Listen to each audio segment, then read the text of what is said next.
Я помню из детства, из своего, уже на рубеже эпох, передачи о том, как классно в США. То есть в США на самом деле нормальненько.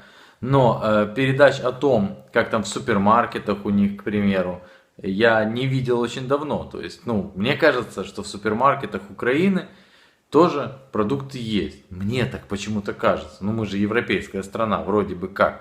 Или же я, живя за территорией Украины долгие годы, чего-то уже не знаю. Потому что, когда я там еще был, то в супермаркетах уже можно было найти такие вещи, как чипсы, к примеру.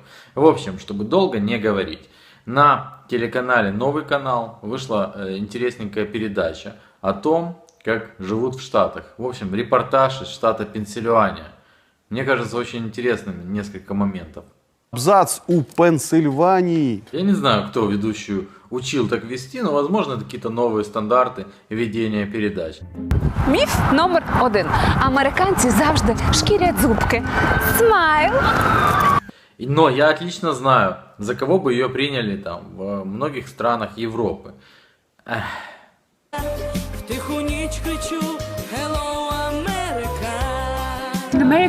А чому ви постійно посміхаєтеся?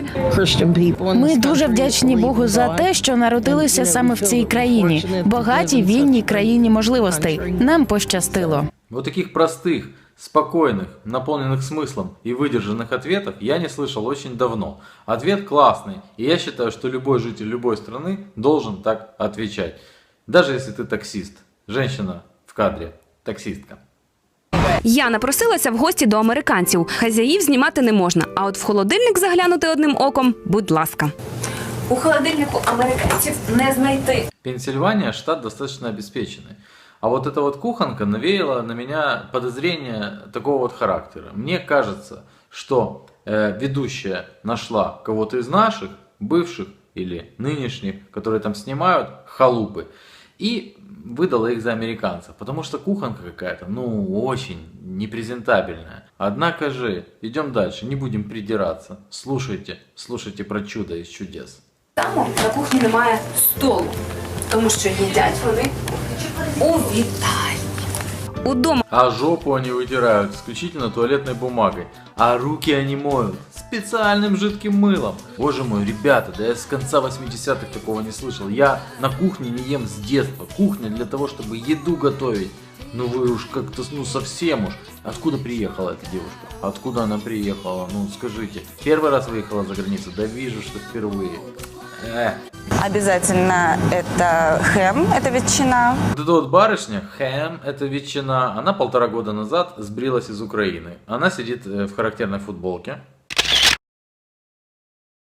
И при этом она уже 250% американка. Обязательно хэм, это ветчина. Хэм, you know what this ham, fucking bitch. на полицях американського супермаркета. Погнали! Попкорн в кульке, видели? Как вы понимаете, мы уже зашли в супермаркет. И в супермаркете сейчас покажут чудеса из чудес. К примеру. Шоколад. $7 за 2 пачки. Це яка штука. Шоколад. Ним можна пшикати салати. Кольорові драже. Із корисного я знайшла сухі сніданки за $5. Ой, банка. Вірніше. За $4. Мікрохвильовку на 1 хвилину. От реально підтверджується те, що американці взагалі не люблять готувати.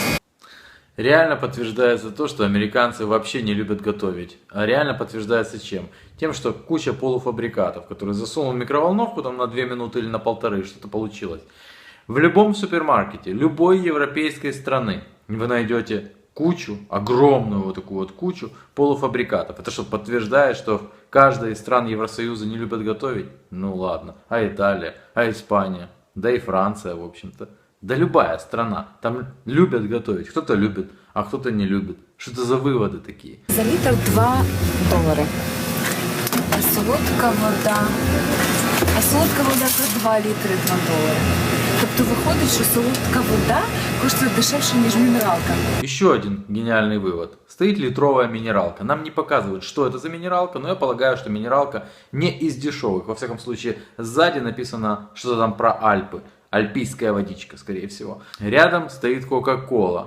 2-литровая и тоже стоит $2. Из этого наша девушка делает вывод, что минералка в Штатах дороже, чем сладкая водичка.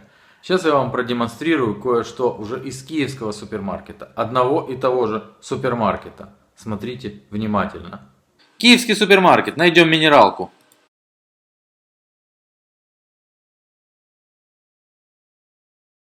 Вода газированная Перье. 750 мл. 78 гривен. А теперь в том же супермаркете найдем Кока-Колу. Сладкая вода. Кока-Кола. 2 литра. Не 750. 2 литра 17 гривен. Делаем вывод. В Украине минералка намного дороже, чем сладкая вода Кока-Кола. Уфу. А вот водичка Evian. Там же простенькая водичка Evian в пластике. Литровая, кстати. Я такую водичку пью по утрам, вечерам, днем тоже пью и собачку даже пою этой водичкой. Стоит она 73 гривны. Литр. Уфу. А вообще мне это напоминает анекдот, знаете, про Петьку и Чапаева. Там, короче, как Чапаев проводил эксперименты над тараканами. Положил таракана, хлопнул, таракан побежал. Оторвал все лапы, положил, хлопнул, он не побежал. Записывает. Делаем вывод, таракан без лап не слышит. Бензин дешевий, як борщ. За 4 літри – 3 бакси.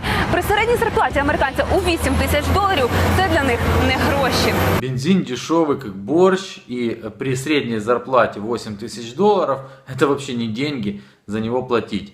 $8000. Средняя зарплата. Средняя зарплата за 2 месяца, за 3 месяца. Давайте обратимся к официальным источникам, к статистике США. Официальный сайт занятости Соединенных Штатов. Короче, официальный сайта просто нет. Давайте посмотрим, сначала найдем зарплату вон той умничающей с футболки про Хэм, которую я нам рассказывала. Вот, официант и официантка. Это как раз таки штат Пенсильвания. $9.75 в час, $20270 в год. Средняя зарплата у нас $22 в час, $45 000 в год. Ну а теперь проще простого. 45 750 мы делим на 12 месяцев. $3812 50 центов. 50 cents. Вот это вот и является среднемесячной зарплатой. Но вот кое-что на самом деле интересное. Почему-то не вошло в ту передачу. Что на самом деле интересно. Посмотрите, кто больше всех зарабатывает в Штатах. Это анестезиологи, гинекологи, ортодонты, врачи. Они зарабатывают даже больше, чем вон менеджеры какие-то там, руководители предприятий. Также нормально, очень даже нормально зарабатывают учителя. Ну просто к слову, да. Вот такая вот передача, знаете, легкая такая, теплая волна ностальгии поднимается в душе, когда смотришь такого рода передачи. Давно не видел, с детства не видел. А вообще, все как в детстве. Если человек из Америки, значит он миллионер. В Америке живут одни миллионеры. Ну и в супермаркетах шоколад, и даже попкорн есть в кульках. Все ближе и ближе вы к Советскому Союзу. К концу Советского Союза. Так будет правильнее. В общем, ждем следующих передач о жвачках.